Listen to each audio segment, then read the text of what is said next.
या ठिकाणी हा सप्ताह हा कार्यक्रम चालू आहे।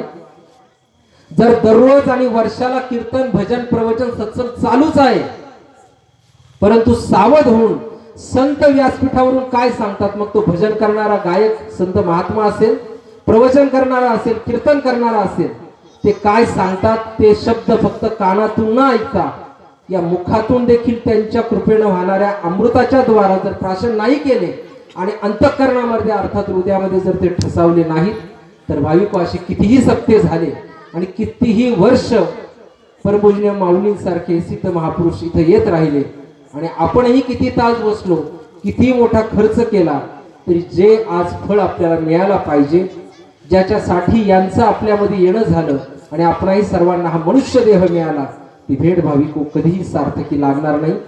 ती जर जन्माची आणि या भेटीची फलश्रुतता पाहिजे असेल, तर मग ज्या संतांनी स्वतः अगोदर अनुभवलं, अभ्यास केला, मार्गदर्शनासाठी ग्रंथांची निर्मिती केली, आपलं विहित कार्य संपवलं आणि मूळ स्वरूपामध्ये विलीन झाले, आज तुमच्या आमच्यासाठी मार्ग खुला करून ठेवला। दिलेल्या मार्गावरून जर गेलो नाही तर आपल्या मूळ गंतव्य स्थानापर्यंत पोहोचणार नाही, अर्थात दर्शन होणार नाही। भगूर पासून वैजापूर 18 किलोमीटर आहे। फाट्यावरती दगड लावलेला आहे, त्या माइलस्टोन वरती अंतर लिहिलेलं आहे किती, वैजापूर 18 किलोमीटर। आपल्या सर्वांना माहिती आहे, दगड पाहिला पण दगडापाशी जर उभं राहिलो आयुष्यभर, वैजापूरला पोचू का? वैजापूर किती किलोमीटर आहे माहिती आहे, पण पोचलोच नाही का, तर तिथंच उभं राहिलो। तसं ग्रंथ आयुष्यभर वाचले, श्रवण आयुष्यभर केलं, परंतु पुढची वाटचालच जर नाही केली तर भाविको वैजापूर पर्यंत जसं पोहोचलो नाही तसं आपल्याही मुक्कामाच्या ठिकाणी आपण पोहोचू शकत नाही। अर्थात एका वाक्यात सांगायचं झालं तर जोपर्यंत हे चिंतन करत नाही, जोपर्यंत हे ध्यान करत नाही, हृदयामध्ये आपण निर्गुण निराकार असणाऱ्या आत्म्याचं चिंतन अर्थात ध्यान करत नाही, तोपर्यंत कधीही तुम्हाला प्रत्येक जीवाला मोक्ष हा मिळू शकत नाही। जटायू पक्षी होता, गजेंद्र हत्ती होता, प्राणांना मिळाला। ज्या जीवांना, प्राण्यांना, जनावरांना संतांचा स्पर्श झाला, रेड्याला माऊलीचा स्पर्श झाला।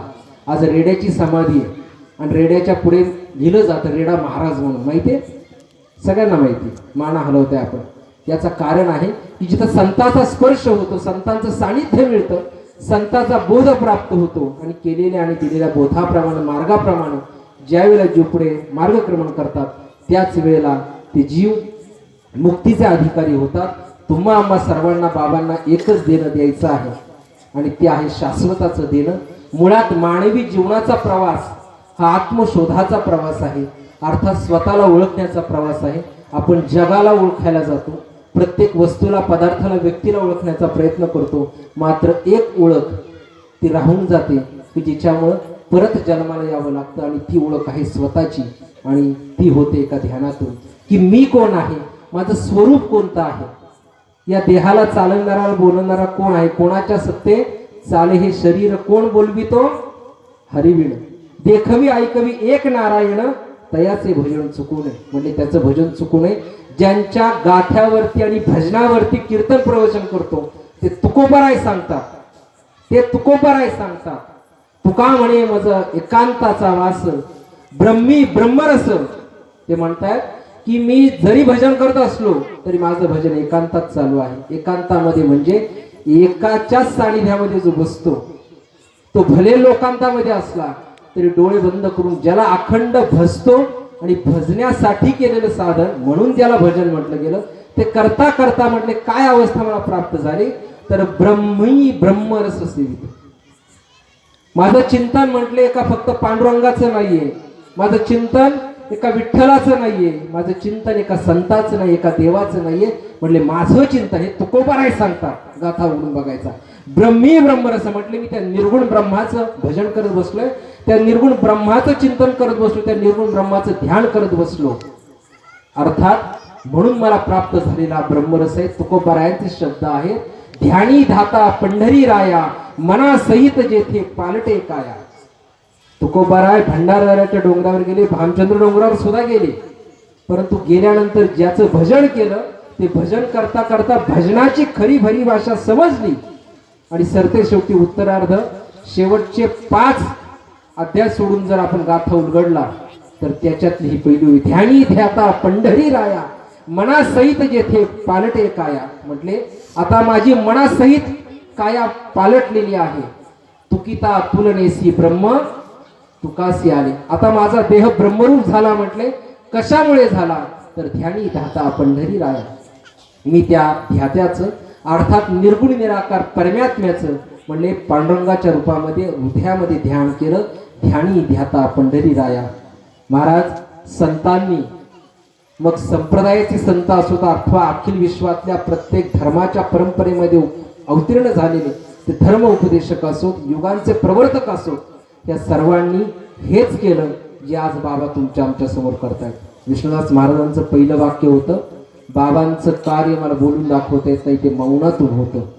प्रत्येक वर्षाला आपण पाहतोय आल्यावरती बाबा कधी माईक हातात घेत नाही. आसनावर येतात आत्मनमस्कार अर्थात स्वस्तिक दर्शन करतात. तुम्हा सर्वांना भक्त म्हणून नाही शिष्य म्हणून नाही गावकरी तर लांब राहिले. तुम्ही सर्वजण अनंत रूपे अनंत वेशे देखील मी त्याशी तुम्हा सर्वांच्या मध्ये एका आत्मरूपाचं दर्शन करतात आणि डोळे बंद करून ध्यानच होतात. ब्रह्मी ब्रह्मरस सेवित. आज अशा सानिध्यामध्ये बसलो आणि म्हणून जोपर्यंत ओव्या आपल्या पाठ आहेत परंतु त्या जोपर्यंत आपण कृतीमध्ये उतरवणार नाही भाविक तोपर्यंत असे सप्ते कधीही फलदायी होणार नाही. ते नाही होणार असाही संकेत आज नाही. जर तसा जर संकेत असता तर आज बाबा तुमच्या गावामध्ये येऊन इथं बसले नसते. आज बसले म्हणजे आज आपल्याला संकेत आहे की ज्यानं आपलं सानिध्य दिलं की जे चालतं बोलत तीर्थ आहे त्यात चालत बोलत तुमच्या गावामध्ये आलं आणि आपल्या सर्वांच्या मध्ये बसलं. याचा अर्थ परमेश्वराने संकेत दिलेला आहे की आता आपल्याला तो योग प्राप्त होणार आहे. आपल्याला संधी प्रदान केलेली आहे. परंतु संधी दिल्यानंतर जो माणूस जीवनामध्ये योग्य निवड करतो त्याचं जीवन सार्थकी लागतं. हा पारमार्थाचा आणि संसाराचा दोन्हीकडचा नियम आहे. याचं चिंतन करून पाहायचं. आज संधी दिली आता निवड आपण करायची की काय करायचं आणि ही निवड आहे की ज्या निवडीला आपल्या जीवनामध्ये यांनी प्राप्त केलं आणि त्या मार्गाने गेल्यामुळं आज त्यांचंही जीवन तुमच्या आमच्या समोर तुमच्या आमच्या तालुक्यात जिल्ह्यात राज्यामध्ये आपल्या सर्वांच्या साक्षीने ईश्वररूप झालं. असे हे महान योगी हे या पवित्र तटाला या पवित्र भूमीला मिळालेले होते आजही आहेत आणि त्या परंपरेतून आपल्या सर्वांची पारमार्थिक वाटचाल चालू आहे.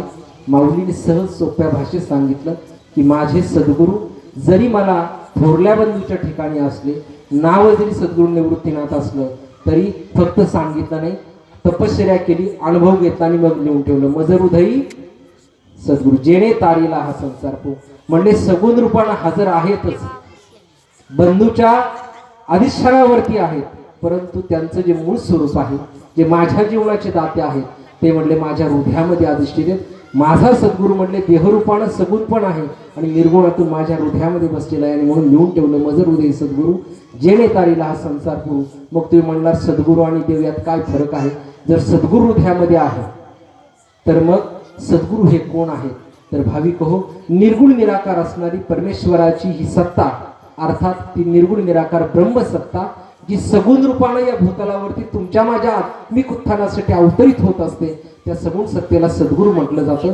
म्हणून पुढं जाऊन त्याच ठिकाणी सांगितलं ज्ञानदेवा प्रमाण आत्मा हा निधान सर्वान घटी पूर्ण म्हणजे सगळ्यांच्या घटामध्ये तो जो एकच नांदतो तो म्हटले माझ्या जीवनाचं प्रमाण आहे आणि मला तपश्चर्येतून प्राप्त झालेल्या स्वानुभवाचं निधान आहे. ज्ञानदेवा प्रमाण आत्मा हा निधान सर्वांघटी पूर्ण एक नांदे. मग अगोदर जे माऊली म्हणतायत की मजर उदयी सद्गुरू आणि पुढे जाऊन माऊली सांगतायत की सर्वांघटी एक नांदे. कोण जे ज्ञानदेवा माऊलीला मिळालेलं प्रमाण आणि तपश्चर्येचं जीवनाचं निधान सांगितलं आहे आत्मा. म्हणजे काय झाली इथं आपल्याला जर ही उकल खोलली गेली तर मग हरिपाठ पण कळला काकडा पण कळला ज्ञानेश्वरी पण कळाली आणि गाथा पण कळला आणि आपला माथा सरळ झाला. ज्यांचे झाले नाहीत त्यांनी समजून घेण्याचा प्रयत्न करता आणि ज्याला समजले त्याचा सरळ झाला असं समजायचं. सरळ तेव्हा झाला जेव्हा त्याने स्वरूपाचं चिंतन केलं अर्थात आत्म्याचं चिंतन केलं. माऊलीने एका भाषेत सरळ सांगितलं की सद्गुरू हाच निर्गुण परमात्मा आहे आणि निर्गुण परमात्मा सद्गुरूंच्या रूपामध्ये या ठिकाणी अवतरित झालेला आहे.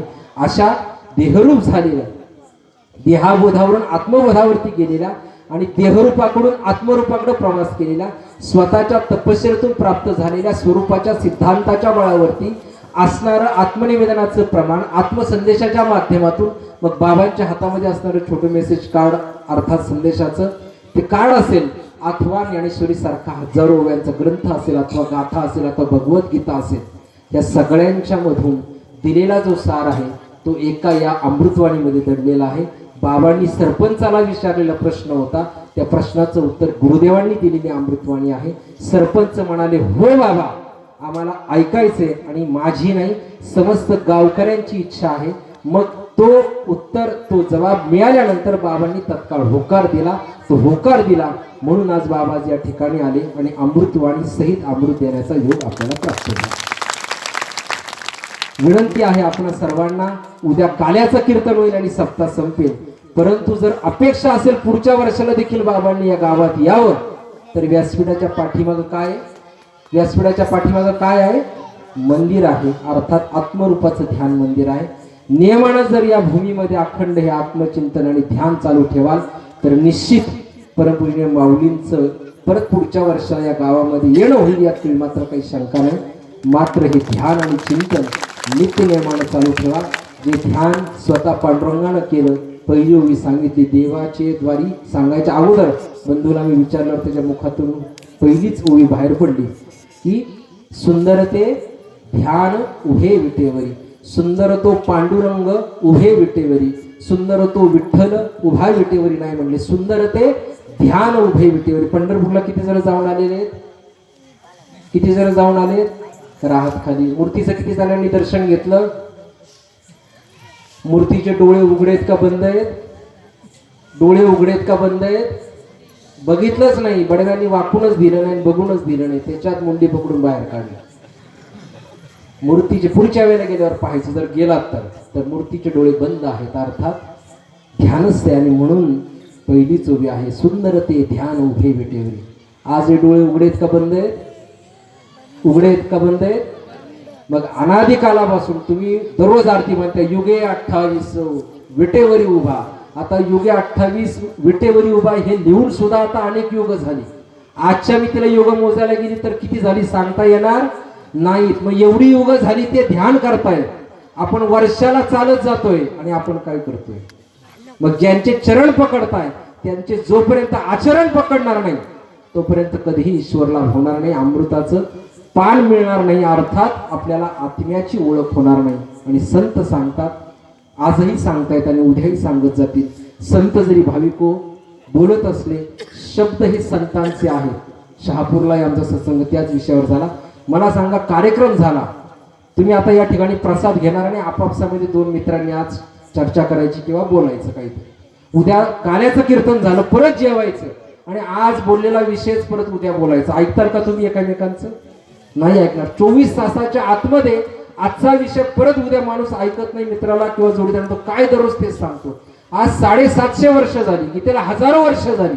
बाबा अवताराला येऊन बाकीचा हिशोब सोडा, कोपरगावच्या तटावरती येऊन आज बाबांना 36 वर्ष झाली आणि पहिल्या दिवशीपासून आजही तेच संदेशाचं कारण बाबा हातात देतात. दररोज जरी कारण मिळालं आणि दररोज जरी दर्शन झालं आणि दररोज जरी अमृतवाणी ऐकली तरी कंटाळा येतो का? नाही. शब्द तेच आहेत परंतु संतांच्या मुखातले आहेत. संतांकरवी उपकृत करण्यासाठी, आत्मकल्याणार्थ माध्यम म्हणून मार्ग दाखवण्यासाठी दिलेले आहेत. मार्ग दाखवला कारण म्हटले पुढे दर्शन तुला होणार, या मार्गाने जा, तेव्हा शब्द पूर्ण होतो मार्गदर्शन. आज तुम्हाला मार्ग मिळाला, जर दर्शन प्राप्त करायचं असेल आणि परत हीच सानिध्यामध्ये बसण्याची पर्वणी जर प्राप्त करायची असेल तर मग गरज आहे ध्यान करण्याची, अर्थात आत्मचिंतन करण्याची, निर्गुण निराकार ह्या आत्मरूपाला हृदयामध्ये पाहण्याची. आज आपण नारायणगिरी बाबांचे फोटो लावतो पाहतो, रामगिरी बाबांचे फोटो लावतो पाहतो. जिल्ह्याला ज्यांची परंपरा मिळाली ते सद्गुरू गंगागिरी बाबांचे फोटो लावतो पाहतो. त्यांनी देखील ज्या परंपरेला अनुसरून आणि ज्या मार्गावरून तुम्हा आम्हा सर्वांना प्रवृत्त केला आणि वृत्ती निवृत्त करण्याचा आटोकाट प्रयत्न केला आणि चमत्कार दाखवत का होईना परंतु आजपर्यंत आपल्या सर्वांना इथपर्यंत घेऊन आले. ते ज्याचं चिंतन भजन ध्यान करत होते तो पांडुरंग परमात्मा सुद्धा विटेवरती उभं राहून काय करतोय? ध्यानच करतोय. मग आपण काय केलं पाहिजे? ज्यांचे चरण पकडले जातात ते आचरण पकडलं पाहिजे. आज ज्यांच्या चरणी आपण सर्वजण तमाम संत परिवार असेल, भक्त परिवार बसलेलो आहोत, त्या सगुण मूर्तीचं अखंड चालू आहे ते ध्यान. त्या ध्यानातून प्राप्त होणारं आणि उत्स्फूर्तपणे बाहेर पडणारं चैतन्य आहे, ज्या चैतन्याची अनुभूती सुप्त असणाऱ्या जीवाला सुद्धा गुप्तपणे मिळते. म्हणून जरी वारंवार दर्शन झालं तरी परत व्हावं असं वाटतं. दररोज देणारा आणि असणारा संदेश जरी एक असला तरी तो हजारो लाखोने युगानुयुग जरी आपण ऐकत बसलो आणि परत परत जरी ऐकला तरी कंटाळा येत नाही. त्या ठिकाणी आपल्या गावरान भाषेत सांगितलं तर बोर होत नाही, कारण ते शब्द आणि तो संदेश दुसरा तिसरा कशाचा नसून आपल्या देहाचाही नसून आपल्या आत बसलेल्या आत्म्याचा आहे, ज्याच्या आधारावरती मी बोलतोय, तुम्हा सर्वांना ऐकू येतोय, अर्थात आपल्या मूळ स्वरूपाचा आहे. आणि म्हणून संतांची जी वचन आहे त्याला प्रवचन म्हटलं गेलं, त्याला दुर्वचन असं म्हणत नाही. ते प्रवचन याच्यासाठी आहे की ते त्या ठिकाणी आत्म्याचं आहे, अर्थात आपल्या मूळ स्वरूपाचं आहे. बाबांच्या सानिध्यामध्ये बसलो की आपल्याला आनंद होतो, बघावंसं वाटतं, ऐकावंसं वाटतं, परत परत दर्शन घ्यावंसं वाटतं. काय आहे देह तुमच्या माझ्यासारखाच आहे, 2 हात 2 पाय 10 तोंड नाहीत, आपल्यासारखे एकच तोंड आहे, एकच मुखकमल आहे. पण मग फरक कुठला आहे? तर इथं फरक एकच आहे की तो देह अखंड ध्यानामध्ये अर्थात चिंतनामध्ये रममान झालेला आहे. म्हणून मनासहित तेथे पालटे काया, ही काया आता ब्रह्मरूप झालेली आहे. आणि अशा ब्रह्मरूप कायेच्या सानिध्यामध्ये बसल्यामुळे त्यांच्या चालू असणाऱ्या विधीतून, अभ्यासातून, ध्यानातून प्रगट होणारा अमृत, त्यांच्याकरवी होणाऱ्या या आपल्या सर्वांच्या हृदयामध्ये असलेल्या आत्म्याच्या पूजेमुळे आपल्याला आतून आनंद मिळतो.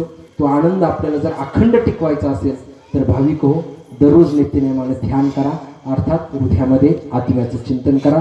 विष्णुदास महाराजांचा हाच प्रयत्न आहे की जे मला मिळालं आणि मी ह्या गावामध्ये येऊन राहिलो, गावकऱ्यांनी मला अखंड सहकार्य केलं.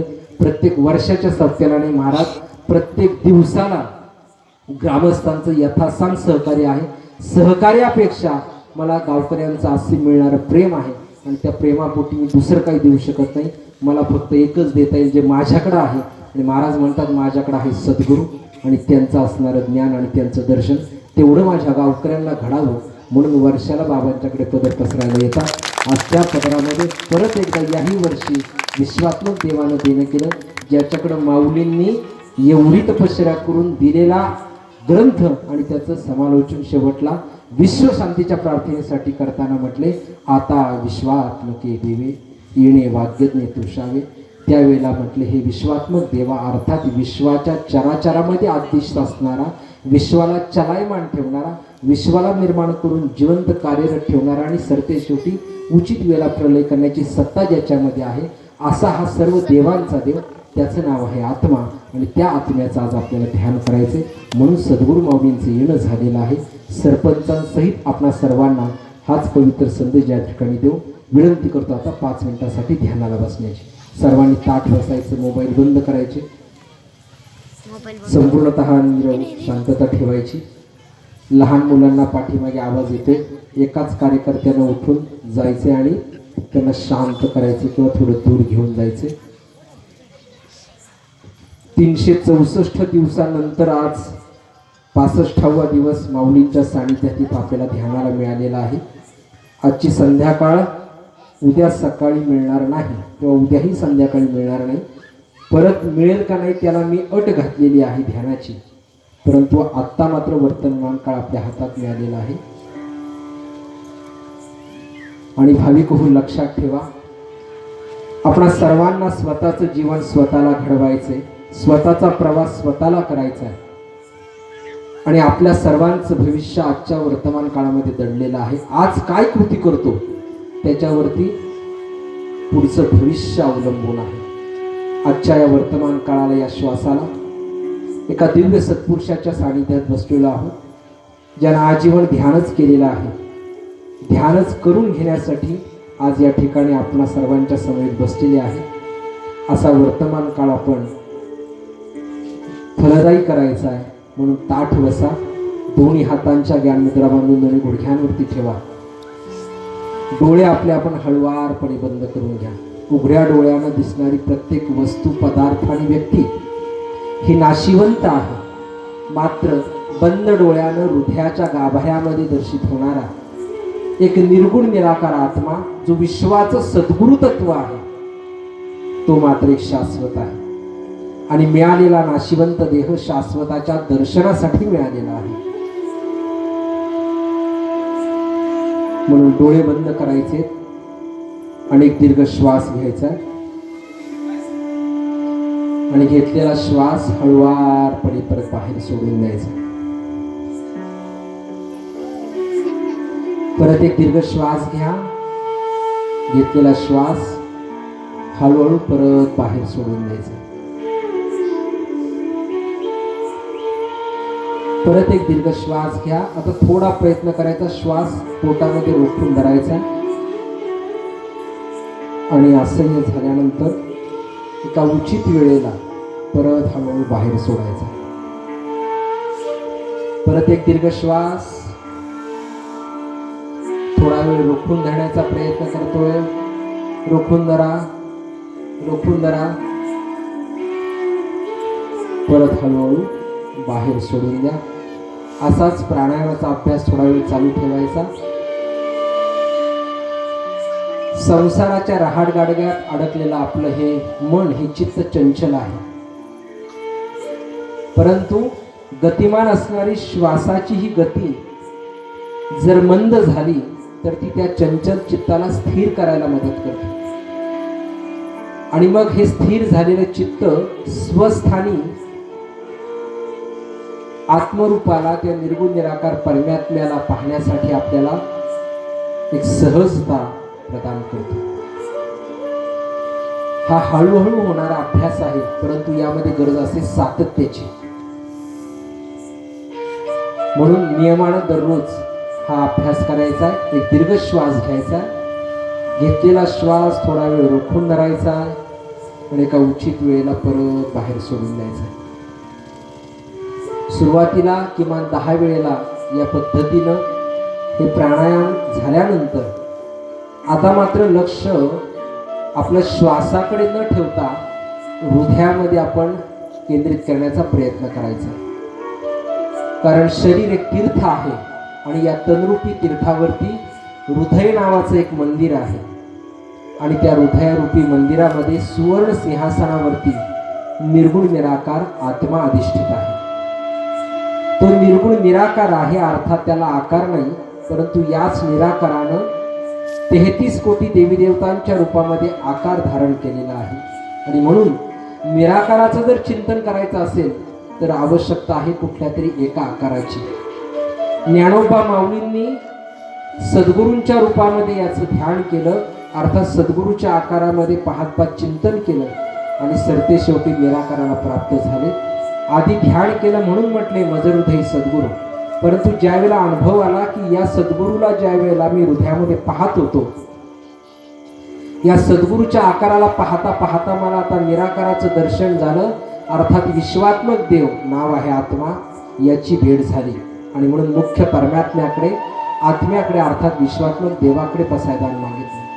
हनुमंतरायानं याच निर्गुण निराकार आत्म्याला प्रभू श्रीरामाच्या आपल्या सद्गुरूच्या रूपामध्ये हृदयामध्ये पाहिलं आणि चिंतन करता करता त्याच हनुमंतरायाला एक दिवशी निर्गुण निराकार आत्मारामाचं दर्शन झालं. छाती फाडून आपल्याला संदेश दिला.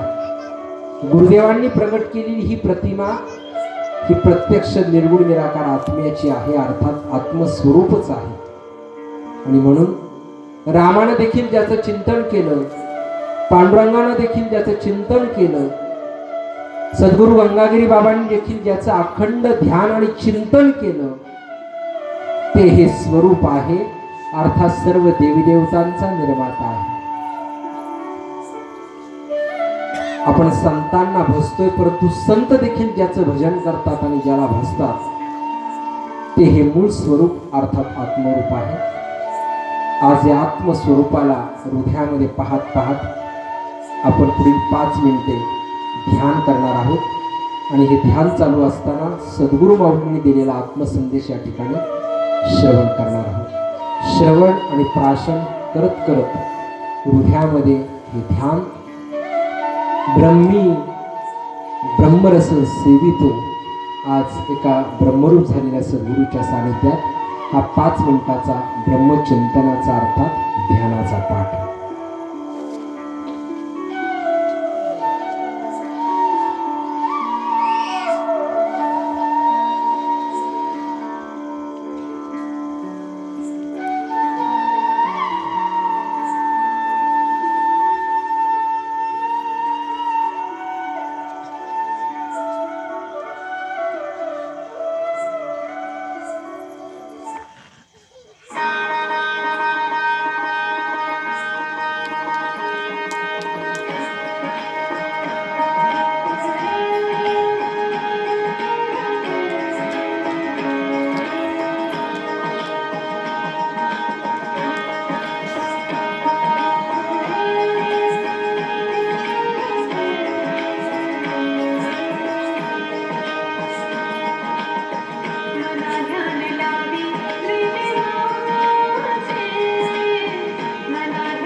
या जगातलं एकच सत्य.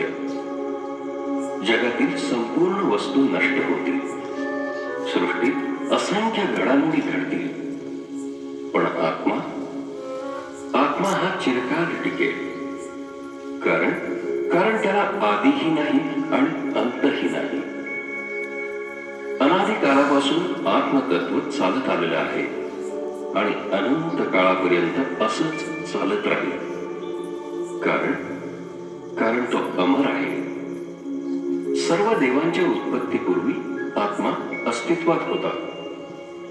म्हणून आपण आत्म्याची पूजा केली पाहिजे, आत्म्यावर प्रेम केलं पाहिजे.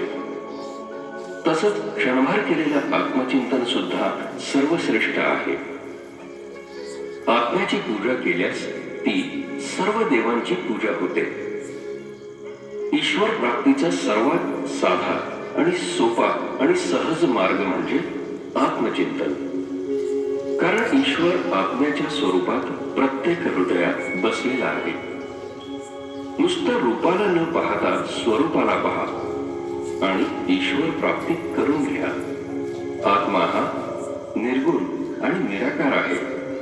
त्याला पाहण्यासाठी कोणत्या तरी आकाराची आवश्यकता असते. म्हणून कोणत्याही आकारात निराकाराचं ध्यान करावं. आत्म्याला जात धर्म नसतो. हिंदू, मुस्लिम, शीख, ख्रिश्चन, पारसी आदी सर्वांना आत्मचिंतनाने ईश्वर प्राप्ती होते. भगवान श्रीकृष्ण, मोहम्मद पैगंबर, गुरु नानक, येशू ख्रिस्त, भगवान महावीर, भगवान गौतम बुद्ध या सगळ्यांनी आत्म्याची ओळख करून घेऊन त्याचं चिंतन केलं. म्हणूनच ते ईश्वर रूप झाले. बाहर क्या ढूंढता है ईश्वर वहाँ नहीं है. बाहर क्या ढूंढता है.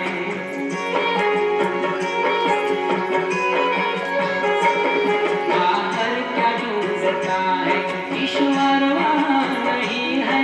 कर ले तू खोज दिल में ईश्वर का घर वही है. बाहर क्या ढूंढता है. आत्मामध्ये आपले दोन्ही तळहात एकमेकांवरती हळूवारपणे दर्शित करून लोककमलावरून फिरायचे. याच पद्धतीनं दररोज थोडा वेळ ध्यानाला बसण्याचा संकल्प करा.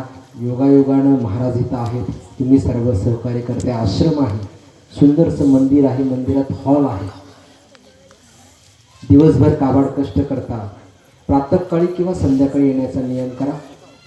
खडी साखर लांब, फुलाची पाकळी सुद्धा अर्पण करू नका. परंतु बसून थोडा वेळ 10 मिनिटाचा का होईना, 15 मिनिटाचा का होईना ध्यान करत जा. प्रत्येक विधी हा करायलाच पाहिजे. तुम्ही म्हणता मग ध्यान करायचं बाकी करायचं नाही, निश्चित करायचं, पठणही करायचं. नवविधा भक्तीचा संस्कार संतांनीच आपल्यावरती केलेला आहे. भजन, पूजन, कीर्तन, अर्चन सगळं करायचं. परंतु हे करत असताना आणि करून झाल्यानंतर मात्र ध्यान हे करायचं. जोपर्यंत ध्यानाच्या माध्यमातून तुम्ही आत्मपूजन करत नाही, आत्मचिंतन करत नाही, तोपर्यंत ही सर्व केलेली पूजा निरर्थक आहे. स्वतः भगवान श्रीकृष्ण अर्जुनाला सांगतात, आत्मज्ञाना विना पार्था सर्व कर्म निरर्थकम. जोपर्यंत अर्जुना तुला हे आत्म्याचं ज्ञान होणार नाही तोपर्यंत म्हणले तुझी सर्व कर्म निरर्थक आहेत. म्हटले मग ज्ञान कसं होईल, तर श्रद्धावान लभते ज्ञान. जर ज्ञान प्राप्त करायचं असेल तर एका परमेश्वरावरती अर्थात परमात्म्यावरती, आत्म्यावरती श्रद्धा ठेवली पाहिजे.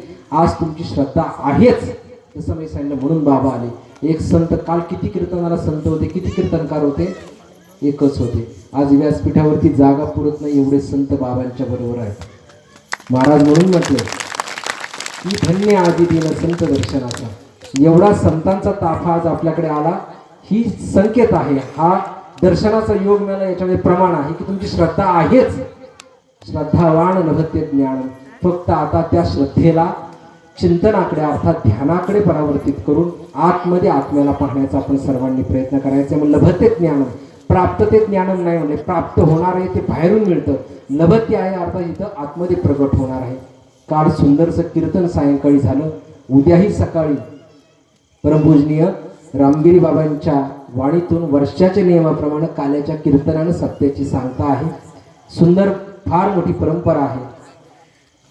परवाच्या दिवशी कीर्तन आहे. आणि नियमाप्रमाणे हा तुमचा सोहळा या ठिकाणी अतिशय भव्य दिव्य स्वरूपामध्ये आपण करत आलात, आजही करताय. याच पद्धतीनं पुढेही चालू ठेवा. कालच्या कीर्तनातली ओवी होती, आता तरी पुढे हाची उपदेश. आज माऊलींचा संदेश या उपदेशाच्या माध्यमातून त्याच्यानंतर अर्थात आत्मसंदेशाच्या स्वरूपामध्ये मिळाला. उद्या जयंती आहे आणि परवाला काल्याचं कीर्तन ठेवलेलं आहे, अर्थात परवा समापन होणार आहे. आपल्या सर्वांना हा सोहळा अतिशय चांगल्या पद्धतीनं आपण आयोजित केला, जवळजवळ पारही पडला असं म्हणूयात. कारण आज या ठिकाणी चिंतन अर्थात ध्यान झालं. फक्त आता उद्याचं साजरे आणि परव्याचं काल्याचं कीर्तन आहे. तुम्हा सर्व ग्रामस्थांचं, संत विष्णुदास महाराज असतील, गावातली सर्व मान्यवर मंडळी असतील, प्रतिष्ठित मंडळी असतील, सर्व दानशूर दाते पहिल्या भक्तापासून शेवटपर्यंत इथं मंडपात हजर नसला, गावात घरात बसून ऐकत असला, त्या प्रत्येक भक्ताचं, योगदात्याचं, दानशूर दात्यांचं जोरदार टाळ्यांच्या गजरात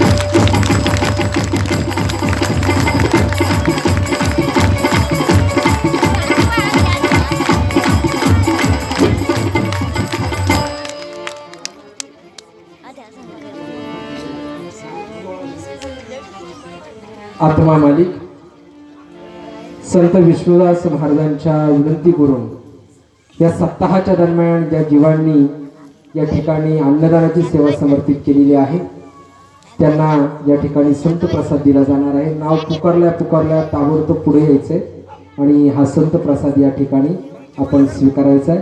नाव घेतल्यावर फक्त नाव